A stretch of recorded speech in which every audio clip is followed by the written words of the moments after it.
हिंदू पौराणिक कथाओं में मृत्यु के देवता भगवान यम ब्रह्मांडीय व्यवस्था में एक महत्वपूर्ण और जटिल भूमिका निभाते हैं। वे पाताल लोक के निचले क्षेत्रों में स्थित कालीची में निवास करते हैं। जबकि यम से अक्सर जीवित प्राणी डरते हैं, उनकी उपस्थिति और कार्य जन्म और मृत्यु के निरंतर चक्र के माध्यम से दुनिया में संतुलन के कायाकल्प और रखरखाव के लिए आवश्यक है।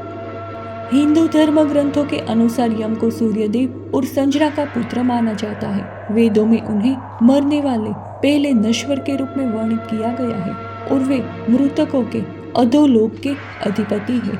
यम को धर्म के रूप में भी जाना जाता है, जो ब्रह्मांड में व्यवस्था और सामंजस्य बनाए रखने के लिए उनकी अटूट प्रतिबद्धता का प्रतीक है। दिलचस्प बात यह है कि यम ने कठोपनिषद में एक शिक्षक की भूमिका निभाई है और माना जाता है कि महाभारत काल के दौरान बुद्धिमान व्यक्ति विदुर के रूप में अवतरित हुए थे। उनका प्रभाव हिंदू धर्म से परे भी फैला हुआ है। बौद्ध ग्रंथों में उनका उल्लेख मिलता है और वे चीनी और जापानी लोक कथाओं का विषय बन गए हैं।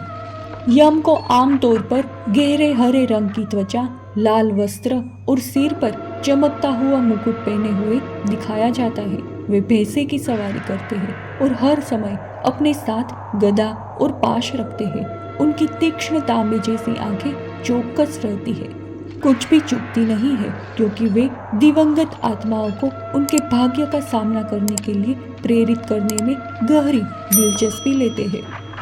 यम को ब्रह्मांड के दक्षिणी भाग का शासक माना जाता है और उनके कार्यों को पूरा करने में यमदूत के नाम से जाने जाने वाले कई सेवक उनकी सहायता करते हैं। उनकी प्राथमिक जिम्मेदारी प्रत्येक व्यक्ति के जीवन काल को भाग्य की पुस्तक के रूप में जानी जाने वाली पुस्तक में सावधानी पूर्वक दर्ज करने के इर्द गिर्द घूमती है।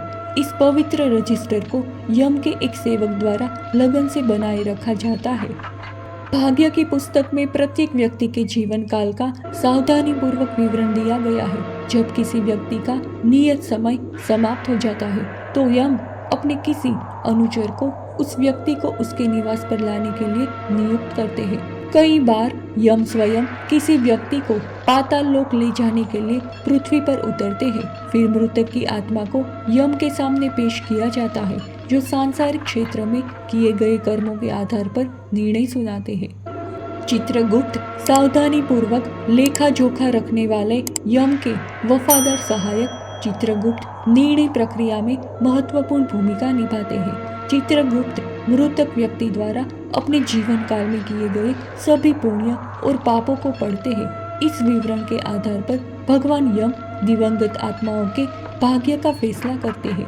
पापियों को विभिन्न नरकों में भेजा जाता है, जहां वे अपने पूर्वजों के साथ फिर से जुड़ जाते हैं। कभी कभी किसी व्यक्ति की आत्मा को अतिरिक्त अच्छे कर्म करने के लिए पृथ्वी पर वापस भेजा जा सकता है, जिससे उसके पूर्वजों के साथ सुलह का रास्ता खुल जाता है।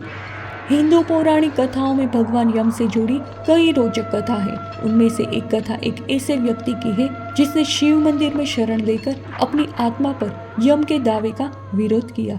अपने हाथों में पवित्र शिवलिंग को पकड़कर उसने भगवान शिव के महामृत्युंजय शिव मंत्र का जाप किया। उसकी भक्ति से प्रभावित होकर भगवान शिव ने व्यक्तिगत रूप से हस्तक्षेप किया, यमराज का सामना किया और उसे चले जाने का आदेश दिया। जब यम ने मना कर दिया तो शिव ने उन्हें अस्थायी रूप से पराजित कर दिया, जिससे उन्हें महामृत्युंजय की उपाधि मिली। अंततः अन्य देवताओं की विनती के कारण शिव ने नरमी दिखाई और यम को वापस जीवित कर दिया। एक और दिलचस्प कहानी अजामिल नामक एक ब्राह्मण के इर्द गिर्द घूमती है, जिसे यम के चुंगल से बचाया गया था।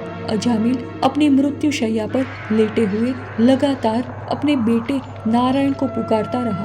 अनजाने में नारायण का नाम पुकारकर उसने स्वयं भगवान विष्णु को पुकारा था, जिससे यम उसकी आत्मा का दावा करने में असमर्थ हो गए। हिंदू महीने अश्विनी के कृष्ण पक्ष का 14वां दिन भगवान यम के लिए पवित्र माना जाता है, जिसे यम तर्पणम के नाम से जाना जाता है। इस दिन लोग अनुष्ठान करते हैं, जिसमें अक्सर अंतिम संस्कार के लिए इस्तेमाल की जाने वाली मशाले जलाना शामिल है। माना जाता है कि ये अनुष्ठान मृतक को भगवान यम के निवास तक ले जाने में मदद करते हैं, जहां उन्हें अंततः न्याय का सामना करना पड़ता है।